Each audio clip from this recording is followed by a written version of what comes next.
వి gold trusted gold buyers. మీరు తాకట్టు పెట్టిన బంగారాన్ని విడిపించి ఈ రోజు ఉన్న మార్కెట్ ధరకు కొనబడును.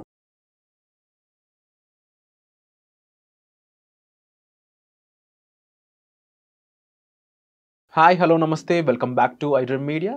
ఇక ఇండియా పాకిస్తాన్ మధ్య యుద్ధ మేఘాలు అయితే కమ్ముకున్నాయి. అలాగే సింధూర్ పేరుతో ఇండియా ఆపరేషన్ కూడా స్టార్ట్ చేసింది, ఇన్ఫిల్ట్రేట్ చేస్తుంది టెర్రరిస్టులందరినీ. అయితే ఇక పాకిస్తాన్కి యుద్ధం చేయక తప్పే పరిస్థితి అయితే లేదన్నట్టే కనిపిస్తుంది. ఈ విషయాలు మనతో పంచుకోవడానికి మనతో ఉన్నారు రిటైర్డ్ గ్రూప్ కెప్టెన్, అలాగే విశ్రాంత ఎయిర్ ఫోర్స్ ఆఫీసర్, అలాగే మరీ ముఖ్యంగా రాజేంద్ర ప్రసాద్ గారు మనతో ఉన్నారు. సార్తో మాట్లాడదాం. నమస్కారం సార్. నమస్తే అండి సార్. ఇప్పుడు ఆపరేషన్ సింధూర్ పేరుతో ఇండియా ఇన్ఫిల్ట్రేట్ చేస్తుంది టెర్రరిస్టులందరినీ. ఇలా ఆ పక్క దేశంలోని బోర్డర్ దాటి వెళ్ళి అక్కడ మనం ఇన్ఫిల్ట్రేట్ చేస్తున్నప్పుడు అవతల కంట్రీ యుద్ధం చేయాల్సిన పరిస్థితి వచ్చినట్లేనా? దాన్ని ఏ విధంగా చూడొచ్చు ఈ సిచ్యువేషన్? మనం ఇన్ఫిల్ట్రేట్ చేయడం కంటే మనం ఆ శత్రు స్థావరాలని మనం టార్గెట్గా పెట్టుకుని దాడి చేస్తున్నామండి. ఆ శత్రు మూలాలని మనం నిర్మూలించడానికి ఆపరేషన్ సింధూర్ అని ఒక ఆపరేషన్ మనము సంయుక్తంగా నిర్వహిస్తున్నాం. భారతీయ వాయుసేన, తర్వాత భారతీయ ఆర్మీ అండ్ నేవీ సహకారంతో కంబైన్డ్ ఫోర్సెస్ తోటి మనము గత అర్ధరాత్రి 1:05 మనం స్టార్ట్ చేశాము.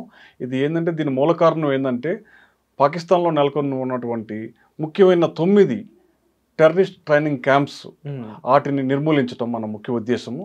దాంతోపాటు మనం సక్సెస్ఫుల్గా ఎయిర్ ఫోర్స్ అండ్ ఆర్మీ ద్వారా మిజైల్స్ అండ్ ఎయిర్క్రాఫ్ట్స్ అటాక్ ద్వారా వాటిని మనం నిర్మూలించగలిగాం. సార్, ఇప్పుడు ఇండియా అనేది చాలా డిఫెన్సిబుల్ కంట్రీగా ఉండేది అని చెప్పేసి ప్రపంచం మొత్తానికి తెలుసు. బట్ మన మీద ఇలాగా పహల్గామ్లో జరిగిన అటాక్ తర్వాత ఈ ఒపీనియన్ మారిందనే చెప్పవచ్చు. ఎందుకంటే మోడీ గారు ఇంగ్లీష్లో ఒక స్టేట్మెంట్ కూడా పాస్ చేయడం జరిగింది, మనం ఇంకా శాంతిగా ఉండే పరిస్థితి లేదు అని చెప్తూ. ఇక పాకిస్తాన్ మీద ఆల్రెడీ అటాక్ అనేది మొదలుపెట్టాం కాబట్టి వారికి ఎంత దగ్గరగా ఉన్నాయి రెండు కంట్రీస్ అంటే ఏం చెప్తారు? మన డిఫెన్స్ డాక్ట్రిన్ అనేది ఇంతకుముందు పాతకాలంలో మనది డిఫెన్సివ్ అఫెన్సివ్గా ఉండేది. అంటే మన మీద ఎవరైనా దాడి చేస్తే మనం తిప్పకూడదాం అని. ఇప్పుడు మనం దాన్ని పందా మార్చుకున్నాం. మనము ఇప్పుడు అఫెన్సివ్ డిఫెన్సివ్గా చేస్తున్నాము. ఎప్పుడైతే పాకిస్తాన్ మనతోటి 3 యుద్ధాలు చేసిందండి, 1965, 67 అండ్ 71. ఈ మూడిట్లోనూ ఘోరంగా ఓడిపోయింది. ఘోరంగా ఓడిపోయిన తర్వాత తన పంతా మార్చుకొని ఇక మనం భారతదేశంతో మనము డైరెక్ట్ యుద్ధం అంటే మన కన్వెన్షనల్ వార్ అంటారు, అది చేయలేమని అన్కన్వెన్షనల్ వార్ అనమాట, ప్రాక్సీ వార్ అంటారు మనగా. అంటే అసహజమైన యుద్ధం, అసహజ యుద్ధం అనమాట, టెర్రరిస్టుల ద్వారా స్టార్ట్ చేసింది. ఇది స్టార్ట్ చేసింది ఎప్పుడంటే 1985లో. 1985లో మన పంజాబ్లో మిలిటెంట్స్ని ప్రోత్సహించి బింద్రన్వాలే సహాయంతో 85లో మన మీద ప్రాక్సీ వారు మొదలుపెట్టింది. 1985 తర్వాత 1990లో ఒక 2 వైమానిక దళ ఆఫీసర్లను చంపేసింది శ్రీనగర్లో, ఎయిర్ ఫోర్స్ స్టేషన్ శ్రీనగర్ ముందు. ఆ తర్వాత కాశ్మీర్ నుంచి పండితులను తరిమేసింది. తర్వాత మన పార్లమెంట్ మీద దాడి చేసింది, ముంబై దాడులు జరిగినాయి. తర్వాత మన ఎయిర్ ఫోర్స్ స్టేషన్ పఠాన్కోట్ మీద దాడి జరిగింది. అంతకుముందు 2005-06లో మన హైదరాబాద్ నగరం తీసుకుంటే దిల్సుఖ్ నగర్ దాడులు జరిగినాయి, వరుస బాంబు పేలుళ్ళు. అలాగే గోకుల్ చాట్ జరిగింది, లుంబిని పార్క్లో జరిగింది, పోలీస్ ఆఫీసర్స్ ఆఫీస్ మీద అటాక్ చేశారు. వీటన్నిటి వాళ్ళ ఉద్దేశం ఏంటంటే మనం డైరెక్ట్గా భారత్ తోటి యుద్ధం చేసి గెలవలేము కాబట్టి ఇలా మనం భారత్ని మనము ఈ టెర్రరిస్టులను పంపించి చేయటం వల్ల చాలా చౌకగా ఉంటుంది వాళ్ళకి. అంటే యుద్ధానికి పెట్టే ఖర్చు చాలా తక్కువ, 3 లక్షలకు ఒక టెర్రరిస్ట్ తయారవుతాడు వాడికి. ఇండియా యుద్ధం చేయడం మొదలు పెడితే పాకిస్తాన్ ఎంతకాలం దాన్ని తీసుకోగలదంటారు? అసలు పాకిస్తాన్ దగ్గర ఎలాంటి వెపనరీ ఉంది, ఎలాంటి మిసైల్ సిస్టమ్ ఉంది, పాకిస్తాన్ దగ్గర ఉన్న బలం ఏంటో తెలుసుకోవచ్చా? పాకిస్తాన్ ఆర్మీ మీరు చూసుకుంటే పాకిస్తాన్ మన ఉత్తరప్రదేశ్ కంటే చాలా చిన్నదండి. 24 కోట్ల జనాభా, మన ఉత్తరప్రదేశ్ 25 కోట్లు ఉంది. పాకిస్తాన్ ముఖ్యంగా తీసుకుంటే 6 లక్షల మంది సైన్యం ఉన్నారు. ఆ సైన్యం కూడా మీరు సైన్యం అనే కంటే వాళ్ళు పాలిటిక్స్లో ఇంటర్ఫీర్ అవుతారు, తర్వాత వ్యాపారాల్లో కూడా ఇంటర్ఫీర్ అవుతారు. ఆర్మీ డైరెక్ట్గా 100 రకాల బిజినెస్ సంస్థలు నడుపుతుంది, ట్రాన్స్పోర్టేషన్ నుంచి లాండ్రీ సర్వీసెస్ వరకు. అసలు ఆర్మీకి అంత పర్మిషన్స్ ఇస్తారా ఎక్కడైనా, ఏ కంట్రీ అయినా? వాళ్ళు మొత్తం వాళ్ళ రాజ్యాన్ని, వాళ్ళు ఏమంటారు, రాజులు ఎట్లా ఉంటారో ఆ విధంగా వాళ్ళని పాకిస్తాన్ని వాళ్ళు పీల్చి చేసేస్తున్నారు. దాంతోపాటు వాళ్ళ ఎకానమీ అంతా కుప్పకూలిపోయింది. అంటే మన కంట్రీలో ఆర్మీకి ఇలాంటి పర్మిషన్స్ లేవనేది నేను విన్నాను. అసలు లేదు, మనది professional army, air force, navy అండి. అసలు మనం పొలిటికల్ గా అసలు మాట్లాడకూడదు సర్వీస్ లో ఉన్నంత కాలం. స్టేట్మెంట్స్ అసలు బిజినెస్ అనేది అస్సలు చేయకూడదు. అసలు ఏ మాత్రం బిజినెస్ లో ఇన్వాల్వ్ అయినా కానీ అతను డిస్మిస్ చేసి పారేస్తారు. అలాంటిది మనది truly professional army, air force and navy అండి. అంటే డబ్బుకి అలవాటు పడిపోయిన ఆర్మీ కింద అక్కడ పాకిస్తాన్ ఆర్మీ క్లియర్ గా కనిపిస్తుంది. అలా అయితే అవునండి, అలాంటి ఆర్మీ మనల్ని ఎదుర్కోగలదు అంటారా? తప్పకుండా ఎదుర్కోలేదండి. అది చాలా వీక్ గా ఉంది. పాకిస్తాన్ ఎకానమీ చాలా వీక్ గా ఉంది. వాళ్ళు చూసారంటే మీరు $9 బిలియన్ మాత్రమే ఫారెక్స్ రిజర్వ్ ఉంది. అది ఒక వారం మాత్రం సరిపోతుంది. ఒకవేళ మనకి పాకిస్తాన్ మన మీద యుద్ధం స్టార్ట్ చేసినా కానీ, కన్వెన్షనల్ వార్ స్టార్ట్ చేసినా కానీ, వాళ్ళవన్నీ కూడా రిసోర్సెస్ అన్ని 1 వీక్ కి అయిపోతాయి. ఆ తర్వాత వాళ్ళకి డబ్బులు ఇచ్చే వాళ్ళు ఎవరున్నారు, తర్వాత ఆయుధాలు సప్లై చేసే వాళ్ళు ఎవరున్నారు ఆలోచిస్తే ఎవరు లేరు. కొంచెం దూరంగా మనకు కనిపిస్తారు ఒక టర్కీ, తర్వాత చైనా కూడా మోరల్గా సపోర్ట్ చేస్తుందేమో కానీ డైరెక్ట్గా వాళ్ళ సైన్యాన్ని పంపించి లేకపోతే వాళ్ళ షిప్స్ని, వాళ్ళ ఎయిర్క్రాఫ్ట్ని పంపించి చేయలేదు. ఎందుకంటే డబ్బులు తిరిగి రావు కదా చైనాకి. ఎందుకు ఖర్చు పెడుతుందండి మన మీద యుద్ధానికి పోతే? అండ్ యుద్ధం కూడా 1-2 రోజులు జరగచ్చు, లేకపోతే 2 సంవత్సరాలు కూడా జరగచ్చు. ఇప్పుడు ఉక్రెయిన్ యుద్ధం చూడండి, 2000 నుంచి నడుస్తుంది. అట్లాగే మీరు అమెరికా ఇరాక్ వార్ చూసుకోండి, ఎన్ని సంవత్సరాలు నడిచింది? దాదాపు 20 సంవత్సరాల పైన నడిచింది. తర్వాత ఆఫ్ఘనిస్తాన్ లో ఆ వార్ 2 సంవత్సరాలు నడిచింది, మోర్ దెన్ 10 years నడిచింది. సో ఈ వార్ అనేది మనం చెప్పలేం.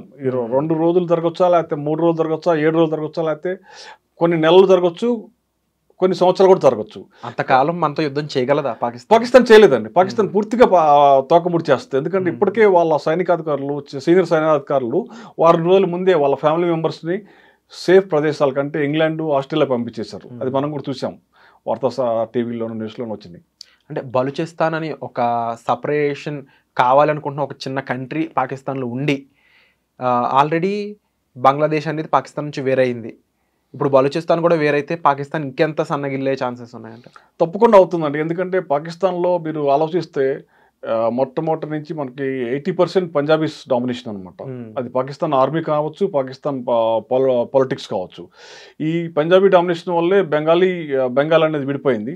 అట్లాగే బలూచిస్తాన్ కూడా టోటల్ బలూచిస్తాన్కి రిప్రజెంటేషన్ చాలా తక్కువ, 2-3% మాత్రమే ఉంది ఆర్మీలో కానీ, పాలిటిక్స్లో కానీ, అన్నిట్లో కూడా. సో బలూచిస్తాన్ అనేది పాకిస్తాన్లో 40% భూభాగం కలిగి ఉంది. ఓకే. సో వాళ్ళు ఇప్పుడు మనతో యుద్ధం కానీ స్టార్ట్ చేస్తే కొన్ని రోజుల్లోనే అది వాళ్ళ పాకిస్తాన్ నుంచి విడిపోయడానికి రెడీగా ఉంది. వాళ్ళు బలూచ్ లిబరేషన్ ఫ్రంట్ అని ఒకటి ఉంది, వాళ్ళు టేక్ ఓవర్ చేసుకుంటారు. పాకిస్తాన్ దగ్గర ఉన్న మిసైల్స్ కానీ, లేకపోతే అది కూడా న్యూక్లియర్ కంట్రీ అనేది మనకు అందరికీ తెలిసిందే. ఈ రెండిట్లో లాంగ్ రేంజ్ మిసైల్స్ వాళ్ళ దగ్గర ఏ రేంజ్ వరకు ఉన్నాయి? మన దగ్గర వాళ్ళు ఇప్పుడు ప్రస్తుతం ఉన్న దగ్గర వాళ్ళు షాహీన్ కానీ ఇవన్నీ కూడా ఒక 1000 కిలోమీటర్లు 1500 కిలోమీటర్ల వరకు వచ్చే మిసైల్స్ ఉన్నాయండి. ఆ మిజైల్స్ కూడా వాళ్ళు చైనా సహాయంతో చేసుకున్నవే. అట్లా ఎఫిషియన్సీ కూడా మనకు తెలియదు. కాకపోతే దాన్ని ధీటుగా ఎదుర్కోవడానికి మన దగ్గర ఉన్నటువంటి S-400 మిజైల్ సిస్టమ్ అనేది ఒకటి ఉంది. S-400 మిజైల్ డిఫెన్స్ సిస్టమ్ అనేది మనం కొత్తగా ఈ మధ్యనే రష్యా నుంచి మనం దిగుమతి చేసుకున్నాం. అది ఆల్రెడీ మనం బంగ్లాదేశ్ బార్డర్లో డిప్లాయ్ చేసాం, పాకిస్తాన్ బార్డర్లో డిప్లాయ్ చేసాం. ఈ S-400 మిజైల్ డిఫెన్స్ ఏంటంటే, ఇప్పుడు పాకిస్తాన్ ఫర్ ఎగ్జాంపుల్ వాళ్ళ భూభాగం నుంచి మన భూభాగం మీదకి మిజైల్ కానీ విమానాన్ని కానీ దాడికి పంపింది అనుకోండి, అది గాల్లో లేచిన విత్-ఇన్ 4 secondsలోనే ఈ మిజైల్ డిఫెన్స్ సిస్టమ్ పసిగడుతుంది. అది ఏంటి, ఎంత స్పీడ్లో వస్తుంది, ఎంత ఏ డైరెక్షన్లో వస్తుందని. దానికి తగ్గ మిజైల్ని తన అమ్ముల పదలో నుంచి వదిలి వాటిని ఆ దేశంలోనే కూల్చేస్తుంది. ఆ కెపాసిటీ ఉంది. దాన్ని ఐరన్ డ్రోమ్ టైప్ అంటారు, అక్కడ మన ఇజ్రాయెల్లో ఉంది కదా. సో మనకి S-400 ఉంది కాబట్టి వాళ్ళు మిజైల్ దాడి చేసినా ఆ మిజైల్ వాళ్ళ దేశంలోనే కూల్చేట్ చేయగల వ్యవస్థ మన దగ్గర ఉంది కాబట్టి మనం భయపడాల్సిన పని లేదు. ఇది బంగ్లాదేశ్ దగ్గర కూడా పెట్టడం అనేది స్ట్రాటజిక్ మూవ్. ఒకవేళ అటు నుంచి వచ్చి మన మీద దాడి చేస్తే మనం సర్ప్రైజ్ అవ్వకుండా ఉండడం కోసం ముందు అక్కడే పెట్టాం మనం బంగ్లాదేశ్ బార్డర్ లో. ఈ యుద్ధంలో బంగ్లాదేశ్ పాత్ర ఏ విధంగా ఉండొచ్చు? ఎందుకంటే మనకి బంగ్లాదేశ్ తోటి 4300 కిలోమీటర్ల బార్డర్ ఉందండి. ఆల్మోస్ట్ 4000 కిలోమీటర్ల పైచిలకు బార్డర్ మనకు ఉంది బంగ్లాదేశ్ తోటి.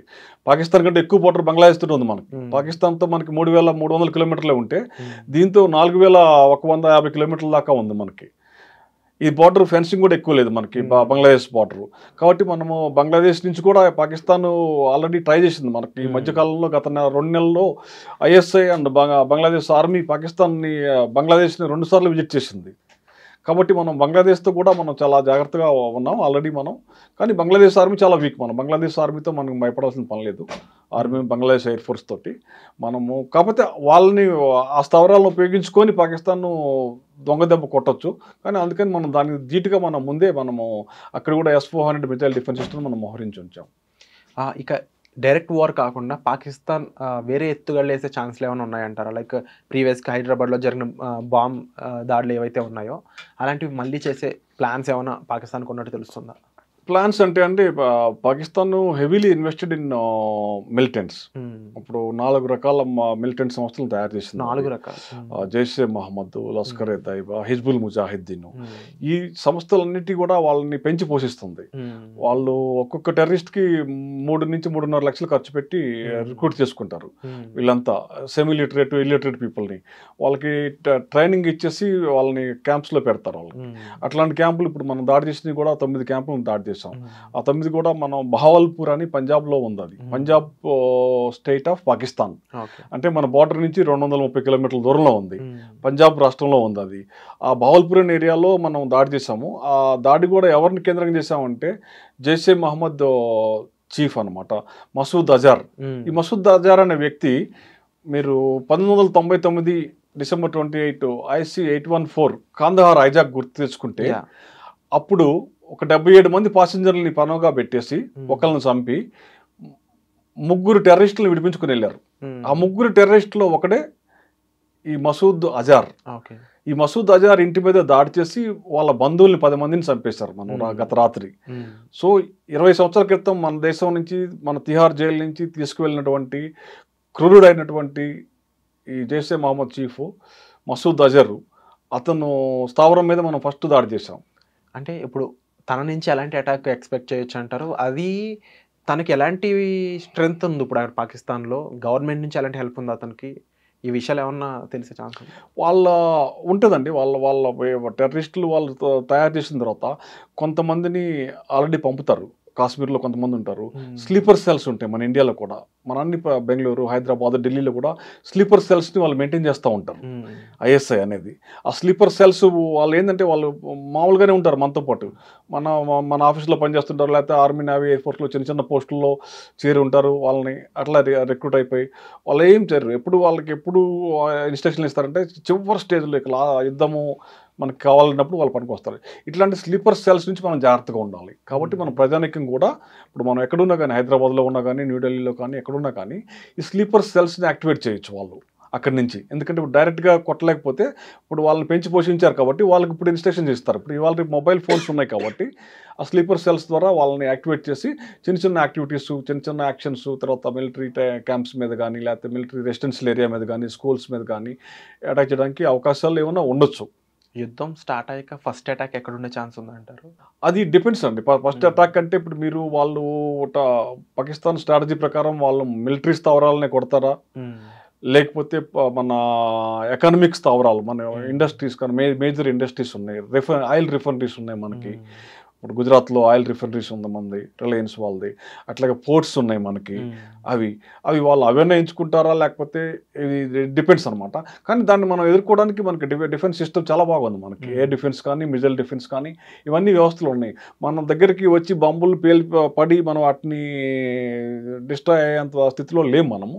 ఏదన్నా మనం ఒక 1 ఇన్సిడెంట్ ఏదైనా జరిగితే పొరపాటున అది దాన్ని మనం రిటాలియేట్ చేయొచ్చు. అప్పుడు వాళ్ళ మిలిటరీ స్థావరాలని మీద మనం దాడి చేయడానికి మనకి అవకాశం వస్తుంది. నెక్స్ట్ ఇండియా ప్లాన్ ఏ విధంగా ఉందంటారు? అంటే మనం ఏం కోరుకుంటున్నాం పాకిస్తాన్ నుంచి? కంప్లీట్ టెర్రరిజం అనే దాన్ని అంతం చేయడానికి ఎలాంటి ప్లాన్సా, లేకపోతే పాకిస్తాన్ నుంచి what we are expecting from this war అంటే ఏం చెప్తారు? ఇదే నేను చెప్పాను కదా, గత 40 సంవత్సరాల నుంచి వాళ్ళు చేస్తున్న ప్రాక్సీ వార్కి మనము చరమగీతం పాడాలి. ఎందుకంటే ఎంతోమంది బలిపశువులు అయిపోయారు. మనం చూసారు కదా, పహల్గామ్లో కూడా భార్యల ముందు భర్తల్ని పాయింట్ బ్లాంక్లో చంపారు. అది ఎంత అమానుషమో చూడండి మీరు, అది ఎంత బాధ. అది నిజంగా మనము వాళ్ళ మన బంధువులు అయి ఉంటే, మన దగ్గర వాళ్ళు అయితే మనం దానికి ఆ బాధ మనకు తెలుస్తుంది. అట్లాగే వేరే టెర్రరిస్ట్ అటాక్స్లో మన హైదరాబాద్లో కానీ ఢిల్లీలో కానీ ఎంతోమంది చనిపోయారు అమాయకులు, బాంబే బ్లాస్ట్లో కానీ. సో దీంతోపాటు ఈ టెర్రరిస్ట్ లీడర్స్ మొత్తం పాకిస్తాన్లో ఉన్నారు. ఇప్పుడు మనం ఎక్కడ దాకా ఎందుకు, మన బాంబే నుంచి వెళ్ళిపోయిన దావుద్ ఇబ్రహీం పాకిస్తాన్లో ఉన్నాడు. ఇప్పుడు కూడా మిలిటరీ వాడికి అన్ని సదుపాయాలు కల్పిస్తుంది, మెడికల్ ఫెసిలిటీస్ కానీ సెక్యూరిటీ కానీ అన్నీ. ఇప్పుడు దావుద్ ఇబ్రహీం అక్కడే ఉన్నాడు, లష్కర్ తైబా చీఫ్ అక్కడే ఉన్నాడు, జైషే మొహమ్మద్ చీఫ్ అక్కడే ఉన్నాడు. ఇప్పుడు వీళ్ళందరూ టెర్రర్ మాస్టర్ మైండ్స్ అనమాట. వాళ్ళందరూ టెర్రరిస్టులను తయారు చేస్తున్నారు. ఇప్పుడు వాళ్ళని పట్టుకోవాలి మనం, వాళ్ళని అంతమందించేంత వరకు టెర్రరిజం అనేది ఆగదు. వీళ్ళందరినీ ఎవరు పోషిస్తున్నారు? పాకిస్తాన్ ఆర్మీ పోషిస్తుంది. పాకిస్తాన్ ఆర్మీని ఎవరు గైడ్ చేస్తున్నారు? పొలిటీషియన్స్ గైడ్ చేస్తారు. సో ఇదంతా ఒక సిస్టమ్, ఇంటర్లింక్డ్ సిస్టమ్ అనమాట. మనం ఇప్పుడు వీళ్ళని దాడి చేసామంటే కుదరదు. మనం ఆ ఎంటైర్ నెట్వర్క్ని, ఆ ఈకో సిస్టాన్ని మనం నిర్మూలించాలి. ఆ ఈకో సిస్టమ్ నిర్మించాలంటే పాకిస్తాన్ 3 ముక్కలు 4 ముక్కలు అయిపోవాలి. అప్పుడే ఏంటంటే బలూచిస్తాన్ ఒకటిగా విడిపోయి, గిల్గిట్ బల్టిస్తాను, తర్వాత పంజాబ్, సింధు అట్లా రాష్ట్రాలుగా విడిపోయి మన ఆక్రమిత కాశ్మీర్ ఏదైతే ఉందో అది మనం తీసుకోగలిగితే అప్పుడు పాకిస్తాన్ ఒక చిన్న రాష్ట్రంగా మిగిలిపోద్ది, ఒక పంజాబ్ ప్రాంతం మాత్రమే. ఈ వార్ కన్క్లూజన్ అనేది పాక్ ఆక్యుపైడ్ కాశ్మీర్ ఇండియాలో కలిపే ఛాన్సెస్ ఎంతవరకు పెంచే ఛాన్స్ ఉందంటారు? అది మన స్ట్రాటజీ మీద ఉంటుందండి. ఇప్పుడు మనం దాన్ని తీసుకోవాలనుకుంటే ఇప్పుడు అఫీషియల్గా అది పాకిస్తాన్లో లేదు. ఇప్పుడు వాళ్ళ కాన్స్టిట్యూషన్లో కూడా అది సపరేట్ అది. సో మన దాని ప్రకారం మనం we are legal heirs. Maharaja of Kashmir అప్పుడు మనకి దరదత్తం చేశాడు మొత్తం ఎంటైర్ కాశ్మీర్ని. ఆ కాశ్మీర్ ఇప్పుడు కాబట్టి మనకే చెందుతుంది. అది అఫీషియల్గా తీసుకున్నా కానీ మనం ఎక్కడికి వెళ్ళినా కానీ మనకి ఎలాగైతే మన నిజాం మనకి హైదరాబాద్లో కలిపేశాడో గవర్నమెంట్ ఆఫ్ ఇండియాలో, అట్లాగే జేఎన్కే కూడా మనకి పూర్తిగా మనలో కలవబడింది. కాబట్టి అది మన ప్రాంతమే కాబట్టి మనం ఎప్పుడైనా తీసుకోవచ్చు. అండ్ ఆర్టికల్ 370 రద్దు చేశాక ఆఫ్టర్ లాంగ్ టైం తీసుకున్నాక ఇంత పెద్ద అటాక్ చేయడానికి వాళ్ళ మెయిన్ మోటో ఇంకా పాకిస్తాన్కి సంబంధించి ఏదైతే జిహాదీ అనే అంశాన్ని ముందుకు తీసుకెళ్తూ ఉంటారో అదే అంశంతో ఇక్కడ లవ్ జిహాదీ అనేది ఒకటి క్రియేట్ చేయడం కోసం 300 మంది పాకిస్తానీ మహిళలను ఇక్కడ పంపినట్లు కొన్ని రూమర్స్ అయితే వస్తూ ఉన్నాయి. అండ్ అదే కాకుండా వితౌట్ వీసా పాకిస్తాన్కి చెందిన ఎంతోమంది ఇండియాలో స్టే చేయడం కూడా జరిగింది. రీసెంట్గా పాకిస్తాన్ వాళ్ళు వెళ్ళిపోవాలని ఒక స్టేట్మెంట్ పాస్ చేసే వరకు కూడా.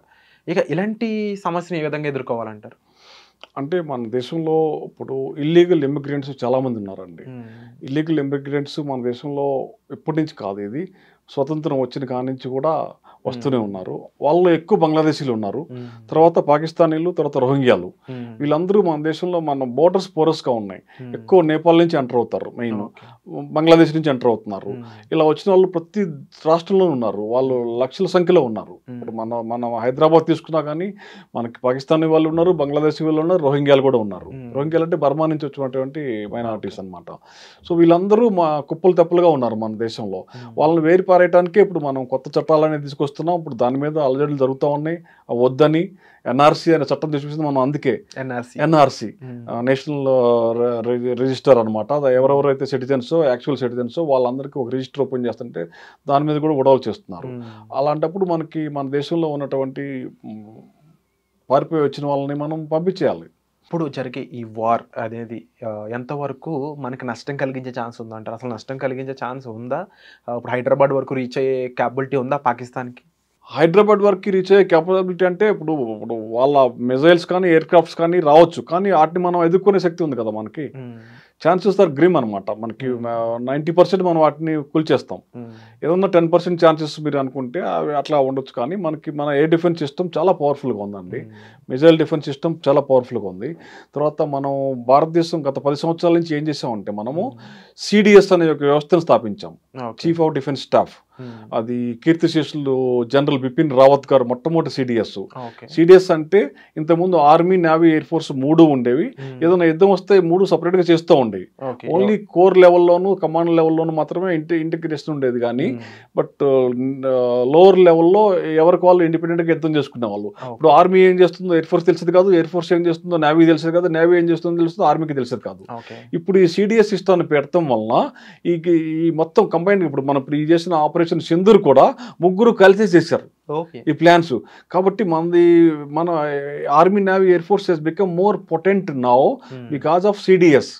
ఈ కంబైన్డ్ డిఫెన్స్ సర్వీసెస్ అనే కంబైన్డ్ డిఫెన్స్ సర్వీస్ అని 3 సర్వీసెస్ని కలిపి జాయింట్ కమాండ్ సిస్టమ్ అని ఏర్పాటు చేస్తారు. అంటే ఈ ఒక కమాండ్లో 3 సంబంధించిన ఆఫీసర్లు కలిసి ఉంటారు. బ్రిగేడియర్ అండ్ అబోవ్ లెవెల్ ఆఫీసర్స్ని ఆల్రెడీ పోస్ట్ కూడా చేశారు అన్ని చోట్ల. కాబట్టి ఈ 3 కలిపి సంయుక్తంగా యుద్ధం చేయడం కాబట్టి అది మనకి చాలా అడ్వాంటేజ్గా ఉంటుంది. ప్లస్ మనకి ఆర్మీ ఉంది, నేవీ ఉంది, ఎయిర్ ఫోర్స్ ఉంది. తర్వాత మనకి నేవీలో ఎయిర్ ఫోర్స్ క్యారియర్స్ ఉన్నాయి, అది పాకిస్తాన్ దగ్గర లేవు. సో మనకి ఎయిర్ డామినెన్స్, ఎయిర్ సుపీరియారిటీ అనేది ఆల్రెడీ మనకి అచీవ్డ్ అనమాట. పాకిస్తాన్కి ఏమీ లేదు, ఎయిర్ డామినెన్స్ లేదు, ఎయిర్ సుపీరియారిటీ లేదు, తర్వాత ఫైనాన్షియల్ సుపీరియారిటీ లేదు, తర్వాత స్ట్రెంగ్త్ వైజ్ కూడా సుపీరియారిటీ లేదు. ఇప్పుడు వాళ్ళు మనం వాళ్ళు 6 లక్షలు వాళ్ళది, మన 16 లక్షలు. అండ్ ఇన్ఫాంట్రీ పరంగా కూడా మనం చాలా పెద్ద నెంబర్, డైరెక్ట్గా వెళ్ళి యుద్ధం చేసే పర్సన్స్ అవి. So direct man to man war అనేది ఇక్కడ జరిగే స్కోప్ ఉందా, లేకపోతే ఎయిర్ ఫోర్స్ అనే దానికి ఎక్కువ క్యాపబిలిటీ ఇచ్చే ఛాన్సెస్ ఉన్నాయి? డిపెండ్స్ అండి. మ్యాన్ టు మ్యాన్ అంటే ఇప్పుడు మనకి అంత లెవెల్కి వెళ్ళాం మనం ఇప్పుడు. కానీ మనము వాళ్ళ స్థావరాలను, మిలిటరీ స్థావరాలని, వాళ్ళ ఎకనామిక్ స్థావరాలని మనం ధ్వంసం చేయగలిగాం అనుకోండి, దాని తర్వాత వస్తుంది మ్యాన్ టు మ్యాన్ అనేది. ఆ స్టేజ్కి వస్తుంది. మనం ఈ లోపు మనం వాళ్ళ మిలిటరీ స్థావరాలని, పొటెన్షియల్ ఆర్మీ స్థావరాలని, తర్వాత వాళ్ళ బ్యాటిల్ గ్రౌండ్స్ అన్నిటిని మనం డ్యామేజ్ చేయగలిగితే అప్పుడు 1-to-1 రావడానికి అవకాశం ఉంది. కాబట్టి నేను అంతవరకు రాదనుకుంటున్నా. వాళ్ళ దగ్గర ఆ కెపాసిటీ లేదు. ఆ కెపాసిటీకి మెయిన్ డబ్బులు ఉండాలి. డబ్బులు అనేది వాళ్ళ దగ్గర లేనప్పుడు వాళ్ళు ఎంతకాలం యుద్ధం చేస్తారు చెప్పండి మీరు? మానసికంగా కుంగిపోయి ఉన్నారు వాళ్ళు ఇప్పుడు. సో ఇప్పుడున్న టైంలో బలూచిస్తాన్ కంపల్సరీ ఒక కంట్రీగా ఏర్పడే స్కోప్ అనేది కనిపిస్తుంది డెఫినెట్గా. అప్పుడు మీరు చూడండి, ఒక వారం రోజుల్లోపు వాళ్ళు ఇంకా తీవ్రంగా చేస్తారు. ఇప్పుడు మన వైపు పాకిస్తాన్ సైనికులు ఇటువైపు ఉంటే మనకు అంటే వాళ్ళకి ఈస్టర్న్ సైడ్ అవుతాం మనం. అటు వెస్టర్న్ బార్డర్లో బలూచిస్తాన్ ఉంది. బలూచ్ లిబరేషన్ ఫ్రంట్ చాలా స్ట్రాంగ్గా అటాక్ చేస్తుంది. సో వాళ్ళు ఈజీగా వాళ్ళు ఇండిపెండెన్స్ తీసుకోవచ్చు. అది తీసుకుంటే వాళ్ళకి మొరల్ దెబ్బ పాకిస్తాన్కి. ప్లస్ ల్యాండ్ లాక్ అయిపోతుంది. అది ఉండటం వల్లనే వాళ్ళు బలూచిస్తాన్ ఉంటే గ్వాదర్ పోర్ట్ అని ఒకటి ఉంది ఇరాన్ దగ్గర, అది కట్ అయిపోయింది అనుకోండి. ఇప్పుడు మిగిలేది ఏంటంటే land locked Punjab province of Pakistan. వాళ్ళు దాకోవడానికి ప్లేస్ కూడా ఉండదు. సో మనకి చాలా ఈజీగా ఉంటుంది. కాబట్టి ఒకటే ముక్క కాదు, 2-3 ముక్కలు అయ్యే అవకాశాలు చాలా ఉన్నాయి. అండ్ మన దగ్గర ఎలాంటి అడ్వాన్స్డ్ మెకానిజం కానీ, ఫ్లైట్స్ కానీ, ఫైటర్ మనం రీసెంట్గా మనం రఫేల్ మల్టీ రోల్ ఫైటర్ ఎయిర్క్రాఫ్ట్స్ని మనము ఫ్రాన్స్ నుంచి పొందామండి. మన దగ్గర ఆల్రెడీ సుఖాయ్ 30 యుద్ధ విమానాలు ఉన్నాయి. అవి కూడా ఫైటర్ విమానాలు, చాలా సుపీరియర్ కేటగిరీ. Su-30 తర్వాత మనకి MiG-29 ఉన్నాయి, అలాగే జాగ్వార్స్ ఉన్నాయి, MiG-21 ఇంకా నడుపుతున్నాం మనం. తర్వాత మన దగ్గర లాంగ్ రేంజ్ మిసైల్స్ యొక్క డిస్టెన్స్ లెవెల్ చెప్తారు. మన పృథ్వీ ఉన్నాయండి. పృథ్వీ 1, 2, 3 ఉన్నాయి. అవి మనకి 300, 600, తర్వాత 1000, 1500, తర్వాత 2000, 3000 వరకు మనం టెస్ట్ చేసాం పృథ్వీ మిసైల్స్ అనేవి. సో పాకిస్తాన్ చివరి వరకు మనకి మొత్తం ఎక్కడ ఏ మూలకైనా వేయగలిగే మన మిసైల్స్ ఉన్నాయి. తర్వాత మన రేడియస్ ఆఫ్ యాక్షన్ కలిగిన ఎయిర్ క్రాఫ్ట్స్ కూడా ఉన్నాయి. సో మనం బ్యాటిల్ ఫీల్డ్ మనకి పాకిస్తాన్తో యుద్ధం చేయాలంటే మెయిన్ పంజాబ్, తర్వాత రాజస్థాన్, గుజరాత్లో ఉన్న ఎయిర్ బేసెస్ నుంచి ఎక్కువ జరుగుతాయి అక్కడి నుంచి. ఎందుకంటే అవి ప్లెయిన్ ల్యాండ్స్ కాబట్టి మనకి ఎయిర్ ఫోర్స్ స్టేషన్స్, చాలా బలవంతమైన ఎయిర్ ఫోర్స్ స్టేషన్స్ ఉన్నాయి పంజాబ్లోను, రాజస్థాన్లోను. వాటి నుంచి మన యుద్ధ విమానాలు సరైన సమయంలో వెళ్ళి శత్రు స్థావరాలను ధ్వంసం చేయగలం. మనం భయపడాల్సిన అవసరం లేదు మనకి. ఎందుకంటే మనం ఇవాళ ఉన్నటువంటి పొజిషన్ ఏంటంటే ఫైనాన్షియల్గా మనం చాలా మంచి పొజిషన్లో ఉన్నాం. ఎకనామికల్గా ప్రపంచంలోనే 4వ స్థానానికి వచ్చేసాం మనం ఆల్రెడీ. సో మన దగ్గర డబ్బులు, ఫారెన్ రిజర్వ్ కూడా చాలా మంచి స్థానం ఉంది. అమెరికా వెపన్స్ ఇస్తుంది. 5th లార్జెస్ట్ ఎకనామీ కింద ఇండియా అనేది ఉంది డెఫినెట్లీ. అండ్ కాంపిటేటివ్గా కూడా ఉన్నాము. అయితే నిన్న ఢిల్లీ అండ్ కొన్ని మెయిన్ సిటీస్లో వార్ డ్రిల్ ఇవ్వడం జరిగింది. అంటే ఢిల్లీలో ఎంతో కొంత అటాక్స్ జరిగే స్కోప్ అనేది ఉందంటారా, లేకపోతే ఢిల్లీ సేఫ్ అయినా? ఢిల్లీ అంటే దగ్గరగా ఉంటుందండి. మనం పాకిస్తాన్తో చూసుకుంటే నియరెస్ట్ వచ్చేసి ఢిల్లీ అవుతుంది.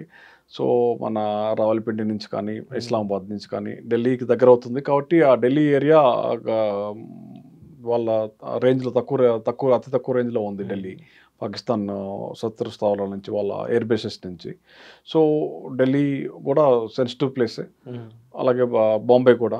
అండ్ ఇక ఆఫీసర్స్ పరంగా, యాజ్ ఏ ఆఫీసర్ కేడర్లో మీరు ఒకప్పుడు ఉన్నారు, ఈ సిచ్యువేషన్స్ అన్నీ హ్యాండిల్ చేస్తున్నారు కాబట్టి ఇప్పుడు ఆఫీస్ కేడర్ పరంగా ప్రతి ఒక్కరు, ఇప్పుడు వైజాగ్ పోర్ట్ అయి ఉండొచ్చు, అలాగే బోర్డర్స్ రాజస్థాన్, గుజరాత్ సంబంధించి అక్కడైతే ఫెన్సింగే ఉంది ఓవరాల్ బోర్డర్. బట్ జమ్మూ కాశ్మీర్లో కంప్లీట్ లోతట్టు ప్రాంతాలు, లోయలు, పర్వతాలు, అలాంటి ప్లేస్లో ఇప్పుడు డైరెక్ట్ అటాక్కి ఏ విధంగా ఎలాంటి స్కోప్ ఉంటుంది? అక్కడ యుద్ధ వాతావరణం ఏ విధంగా ఉండే ఛాన్స్ ఉంది? అక్కడ ఇప్పుడు అంటే ఇప్పుడు సమ్మర్ కాబట్టి అక్కడ సమ్మర్లోనే వాళ్ళు ఎంటర్ అవుతారు. అక్కడ వింటర్లో, చలికాలంలో అక్కడ రాలేరు. అక్కడ చలికాలంలో మొత్తం మంచు పర్వతాలు కప్పబడి ఉంటాయి.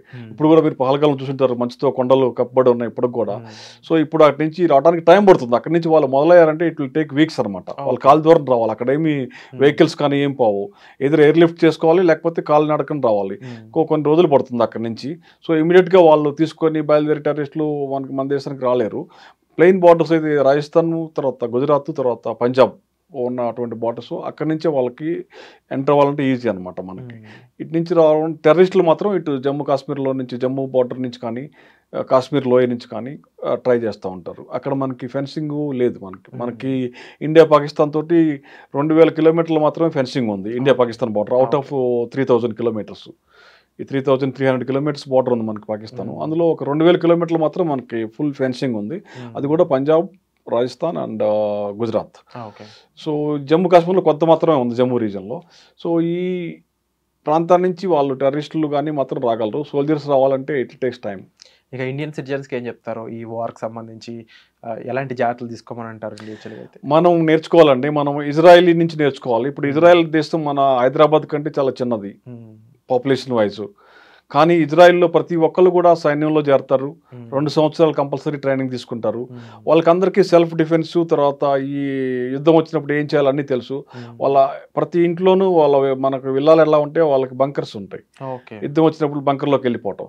సో మనం కూడా వాళ్ళ నుంచి ఉత్ప్రేరణ పొందాలి. ఎందుకంటే ఇవాళ రేపు యుద్ధం అనేది ఎప్పుడో ఒకసారి వస్తాం కాదు.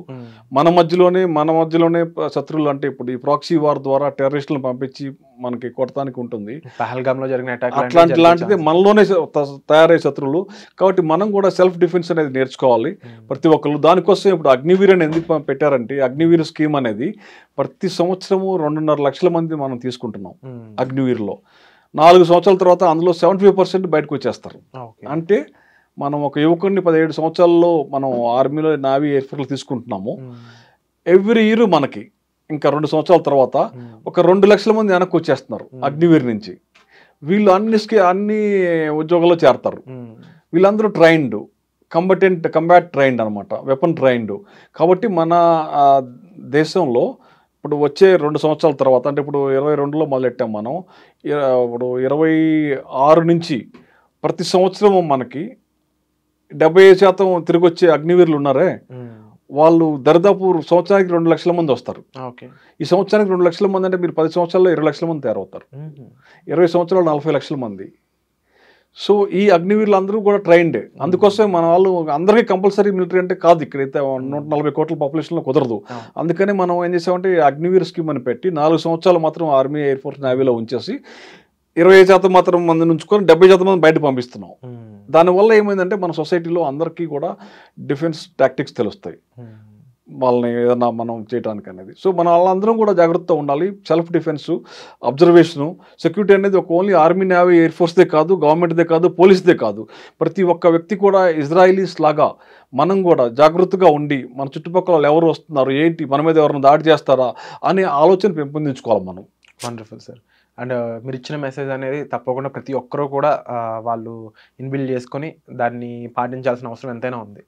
అండ్ పహల్గామ్ లాంటి అటాక్లో కూడా ఎంతోమంది వీరోచితంగా పోరాడిన వాళ్ళు ఉన్నారు, గన్ లాక్కొని తమ ప్రాణాలు పోగొట్టుకున్న వాళ్ళు ఉన్నారు. వాళ్ళందరికీ కూడా న్యాయం జరగాలి. అండ్ డెఫినెట్లీ ఈ ఆపరేషన్ సింధూర్తో పాటుగా ఒక రైట్ అనాలిసిస్ అనేది గవర్నమెంట్ తీసుకుంటుంది, ఒక రైట్ యాక్షన్ అనేది గవర్నమెంట్ తీసుకుంటుంది. We are hats off to government అని చెప్పాలి. అండ్ డెఫినెట్లీ మీలాంటి ఎంతోమంది ఎయిర్ ఫోర్స్, ఆర్మీ అండ్ నేవీలో చేసిన ప్రతి ఒక్కరికి కూడా వీఆర్ వెరీ హానర్డ్ అండ్ మేము చాలా థ్యాంక్ యూ చెప్పాలి మీ అందరికీ కూడా. And it's a great pleasure and great time to have you here sir. Thank you so much. ధన్యవాదాలండి. జై సింధూర్, జై జై సింధూర్, జై హో సింధూర్, జై Hind. iDreams, this police diaries is something very, very valuable towards that. I must really appreciate Murali, your insights. iDreams founder and CEO Chinna Vasudev Reddy gartoni Muralidhar crime stories చాలా famous అయిపోయినావు.